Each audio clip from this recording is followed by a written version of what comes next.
manona ny fahasoavan'ny tompo amintsika mpianakavy finoana riavana ary ny fanahin'Andriamanitra ny hiasa ao amin'ny teny izay hotoriana hanatanjaka indray ny finoantsika. Miarahaba ny mpiara-miasa rehetra eo anivon'ny centre médical ary indrindra ny filakevim-pitantanana tarihan'ny filoha ny amin'ny izany asan'ny fiangonana izany riavana. Korintiana voalohany toko fahaenina andininy fahasivy hatramin'ny faharaiky ambin'ny folo. Korintiana voalohany toko fahaenina andininy fahasivy hatramin'ny faharaiky ambin'ny folo. Ary indrindra ny andininy faharaiky ambin'ny folo izay mivaky toy izao amin'ny anaran'ny tompo.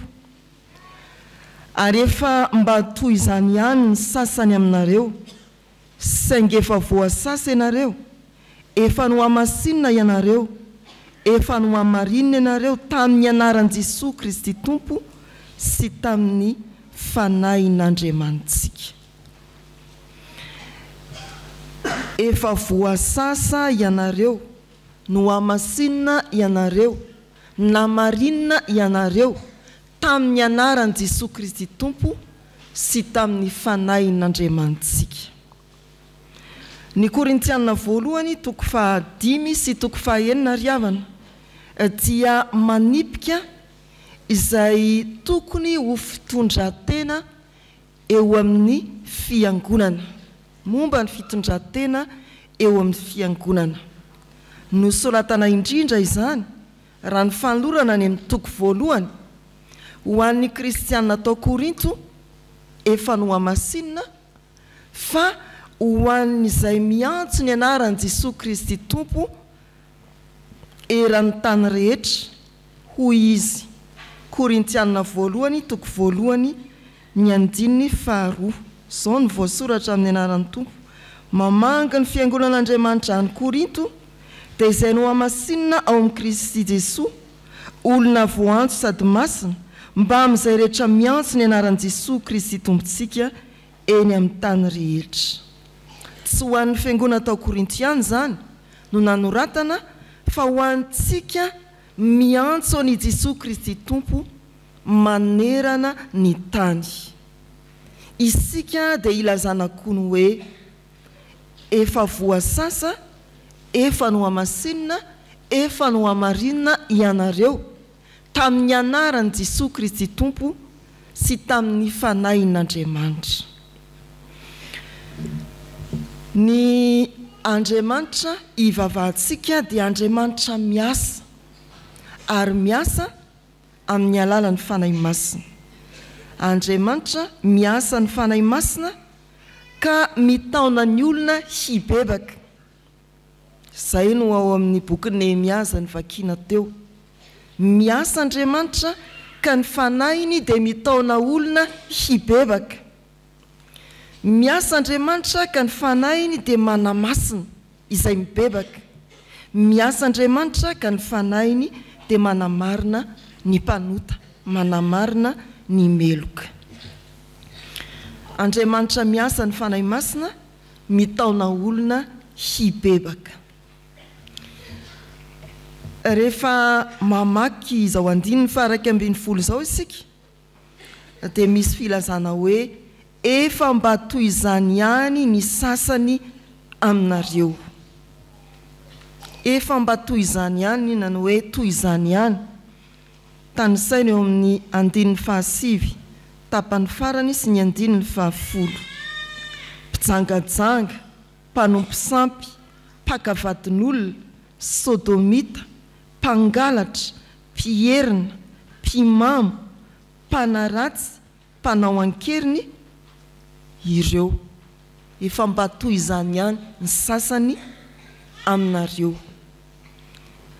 Raha atao tamberina riavana ny lasantsika izay itoviantsika ireto dia ny hoe samy tsy nivavaka isika taloha, samy tsy nino isika taloha, fe ankehitriny efa pino.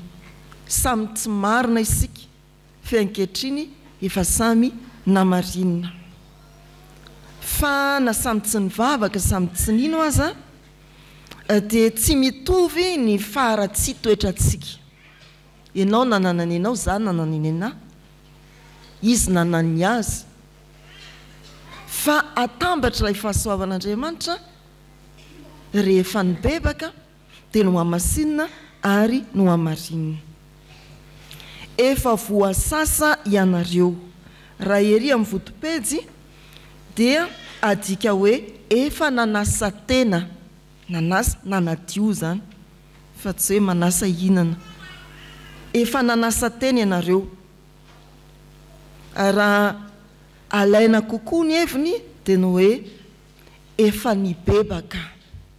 Tsy mahavita manasa ny tenantsika mantsika fa nanatona mba ho sasana, efa nibebaka isika. Efa voasasa ianareo, efa nanasa tena ianareo, nanolo tena ho sasana, nanatona n'Andriamanitra mba hibebaka. Ny fanahy masina no mampahafantatra antsika fa mpanota isika. Ny fanahy masina no mitarika sy mitaona antsika mba hibebaka. Rehefa tena miasa ny fanahy masina ao anatintsika dia izany no manjary ahatserovantsika tena hoe nanao ny tsy nety aho, tsy nanaraka ny sitrapon'Andriamanitra, ary tsy tafajanona eo isika. Fa rehefa tena miasa ny fanahy masina dia tonga amin'ny fibebahana isika. Ry havana malala, ny fanahintainany marary no mahatonga azy anatona dokotera. Misy tsy metimety izy zany. Dia lasa izy manatona dokotera, makao amin'ny centre médical. Ny fangiry firininy tsy salama no mampitototo azy mitady fahasalamana, mitady fahasitranana. Tena tsarono mihitsy hoe tsy salama, mila fanasitranana. Dia toy izany koa amin'ny lafiny ara-panahy, rehefa miasa ny fanahy masina dia tsaronao fa tena mpanoty ianao, marary ny fanahinao.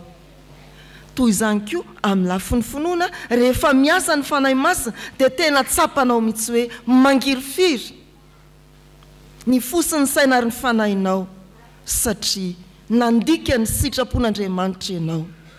Io fanahy masinao, io fanahy masina miasa ao anatinao io no tsy mamelanao ho tafandrimandry ka mandrisika anao, mitaonanao mba hanatona ka hibebaka, anatona an'Andriamanitra ka hibebaka.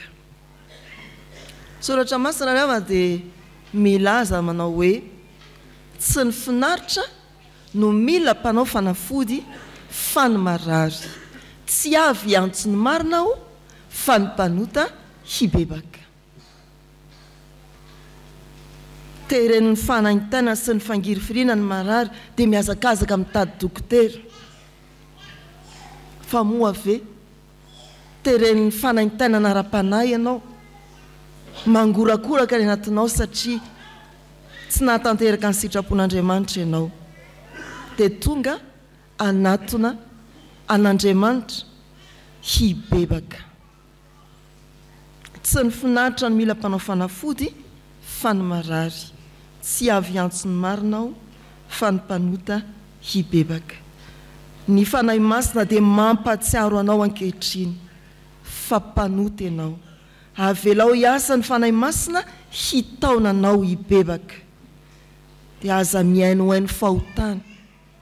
Okaloha zao ka otra mahafinaritra ihany izy, nga otra tsy dia maninona nge le mandainge, fa tsy hiteny an'le ny tany saina etsy amin'ny 10 otra tsy dia maninona ve le mijangajanga makavadin'olona sodomita, otra tsy dia maninona ne, aza milalao fahotana. Raha ekenao hiasa ny fanahy masina dia ho tonga amin'ny fibebahana marina ianao, hitady izay hamonjy ianao. Ny raha efatra amin'ny 50 amin'ny 300 any amin'ny 14 le tsarotsika hoe sao ity ny toriteny, dia misy andalana manao hoe manatona ho sasany zao ankehitriny izao, manatona ho sasany zao ankehitriny izao. Aza manafinaretina, aza milalao aretina, aza milalao fahotana, aza manafina fahotana fa tsy ambinina hoy ny soratra masina. Aoka ho torotoro fo ianao, manatona ho sasana zao ankehitriny izao. Ny faharoa, Andriamanitra miasa ny fanahy masina ka manamasina antsika. Manamasina antsika izay mibebaka Andriamanitra. Amin'ny alalan'ny fanahy masina Andriamanitra dia miasa ka manamasina antsika. No hoe manamasina dia manavaka anao ao anatiny betsaka. Manavaka anao, manokana anao ho an'Andriamanitra. Izay ny asan'ny fanahy masina. Voatsery isika nandray mpandray fanasan'ny tompo. Natokana ho an'Andriamanitra, natolotra ho an'Andriamanitra, ho hamasin'Andriamanitra, io midatabatra amin'Andriamanitra izy ireny. Efa no hamasinina ianareo. Mbola ampatsivina ihany hoe tamin'ny anaran'i Jesosy Kristy tompo sy tamin'ny fanahin'Andriamanitsika. Tsy ny Korintiana ihany araka ny voalaza teo, na isika ihany fa tamin'ny andron'ny fiangonana nanoratany apôstôly, na tany Efesosy, na tany Kolosi, na tamin'izay fiangonana nentin'ny mpitondra vavahana ohatra Titosy tany Kreta, dia voasoratra hatrany hatrany izany fitenenana hoe efa no hamasinina ny mpino. Efesana 2:2 ianareo dia efa novelomin'ny fonombola maty ny fahotanareo sy ny fahadisoanareo. Kolosiana 2:7 izany koa dia nandihananareo fahiny fonombola velona tamin'ny ota ianareo. Ho an'ny fiangonana tany Kreta dia mazava indrindra ny filazan'ny soratra masina amin'ny Titosy 2:7 hatramin'ny 5 manao hoe amin'ny anaran'ny tompo, fa isika koa dia adala fahiny, tsy nanaiky, voafitaka, andevon'ny filana sy ny fahafinaretana maro, velona teo amin'ny lolo-po sy ny fialonana, sady ala no mifankahala. Fa rehefa niseho ny famoram-panahin'Andriamanitra mpamonjy antsika sy ny fitiavan'ny olona, dia tsy avy tamin'ny asa amin'ny fahamarinana izay nataontsika, fa araka ny famondram-po kosa ny namonjeny antsika tamin'ny fanasan'ny fiterahana indray sy ny fanavaozan'ny fanahy masina. Andriamanitra miasa ny fanahy masina ka manamasina izay mibebaka. Misy olona riavana tsy fantany akory rehefa avy nanatona dokotera izy hoe sitrana. Misy olona manatona dokotera dia hoy ny dokotera hoe miverina ianao mba hozahana indray, fa tsy miverina tsony izy. Ohatrany efa metimety tsy hiverina ntsony mba mety ve zany ry dokotera? Dia misy koa kristianina tsy mahatsiaro hoe efa hafa mihitsy izy, efa miavaka ny fiainana satria efa no hamasinina izy, tsy mitohy ny teo aloha intsony noho ny fahasoavan'Andriamanitra. Fa misy kristianina fahazaran-dratsy hoentina mivoaka sy miditra ny fiangonana. Miditra eto izy dia mivoaka, tsy isy fivoarana mihitsy, tsy hita izay hoe efa no hamasinina. Misy babena ny fahotana, sakelena ny baiboly. Sitrana dia marary, sitrana dia marary, sitrana dia marary, sitrana sady marary. Misy an'izany ve ry dokotera? Efa no hamasinina ianareo. Itony toerana itony riavana, ny fiangonan'Andriamanitra tahaka izao dia toerana hanaovanao contrôle, fandiniana ny tenanao eo anatrehan'Andriamanitra no hoe efa tena no hamasinina tokoa ve ianao. Verimberina eto isika, antsoina dia tonga miverina amin'ny fotoana izay isiny ny fanompoam-pivavahana, fa ny antony dia hamarinina hoe efa no hamasinina ve ianao. Miasa ve Andriamanitra amin'ny alalan'ny fanahy masina nekenao hiasa, ka tsaronao zany ianao miavaka mihitsy, ianao tsy tahaka ny rehetra intsony, efa mandroso miatsara ve ianao. Misy tokoa isika fiangonana ndray mandeha teo amin'ny batisa na metrahan-tanana, tsy tatsony faty sisa mibataina miditra eto rehefa tonga ny fahafatesana. Efa no hamasinina ve? Tsy fantatra. mandroso miatsara ve ny fiainanao raha ny bebaka marina ianao no ny fitarian'ny fanahy masina no hamasinina tokoa no ny asan'ny fanahy masina mandroso miatsara tsapanao ve fa miavaka ianao rehefa any amin'ny fiarahamonina olona miavaka ianao ny asan'ny fanahy masina ry havana dia manamasina anao raha manatona ho sasany ianao ka tena mibebaka marina tokoa ny asan'ny fanahy masina dia manamasina anao raha manatona ho sasany ianao ka mibebaka marina tokoa Andriamanitra miasa ny fanahy masina ka manamarina ny meloka izay ny fahatelo efa no hamarinina ianareo manamarina ny mpanota manamarina ny meloka Andriamanitra ilay miasa dia ny fanahy masina any amin'ny laharana fahatelo no ilazan'ny Paoly izany fahasoavana lehibe izany ny famonjena sy ny fanamarinana antsika dia vokatry ny nataon'Andriamanitra tao amin'ny Jesosy Kristy Tompo sy ny asan'ny fanahy masina famonjena sy ny fanamarinana antsika dia vokatry ny nataon'Andriamanitra tao amin'ny Jesosy sy ny asan'ny fanahy masina fa raha tampony fahasoavana izany hoe famonjena sy fanamarinana ny meloka ny mpanota izany tsy misy afaka anao an'izany afa-tsy Andriamanitra tao amin'ny Jesosy Kristy sy ny fanahy masina ihany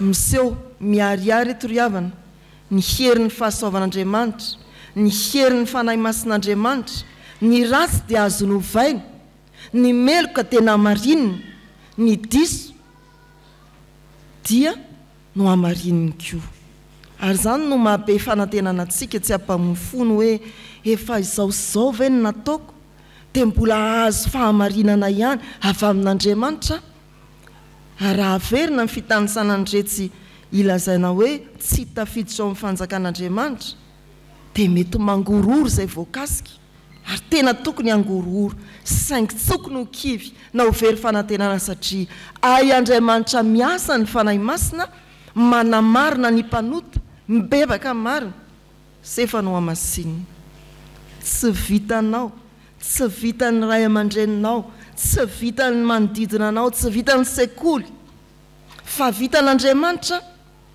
amin'ny alalan'ny soratra masina toriana sy ampianarana ny vony fiangonana ny fanovananao feno fahotana ho amin'ny fahamasinana feno fahadisoana ho amin'ny fahamarinana azakivy manamarina ny meloka ny tompo amin'ny alalan'ny Jesosy Kristy sy ny fanahy masina ho antsika mpanabe ho antsika mpitaiza aza miravoravo tanana misy ny fanantenana ao amin'ny Jesosy Kristy no ny asa ny fanahin'Andriamanitra ao amin'ny fiangonana mitaiza miteny misy miaino ao betsaka ry havana ny fahadisoana vita sy miseho lany eny amin'ny fiarahamonina naiza naiza ankehitriny ary mampiravoravo tanana na dia ny mpampiatra lalàna ny mpitandro ny filaminana azy fa isika tsy kivin'izany isika fiangonana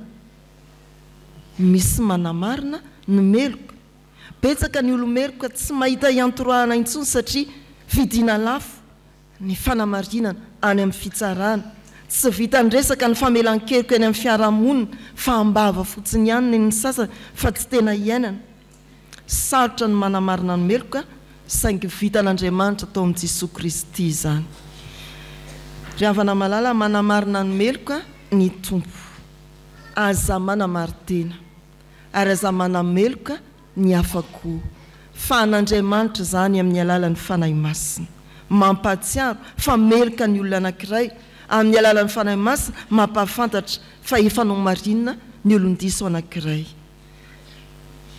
miantso atsika mba tena atoky minoan'i Jesosy Kristy raiso ny fanahy masina fa ho ambara aminao ny hoe efa namarinina ianao ny fendriavana dia izao Andriamanitra miasa ny fanahy masina mitaona anao hibebaka ka mibeba Andriamanitra miasa ny fanahy masina manamasina anao mazotombo vavaka Andriamanitra miasa ny fanahy masina manamarina anao matoky voavela ny elokao. Amen.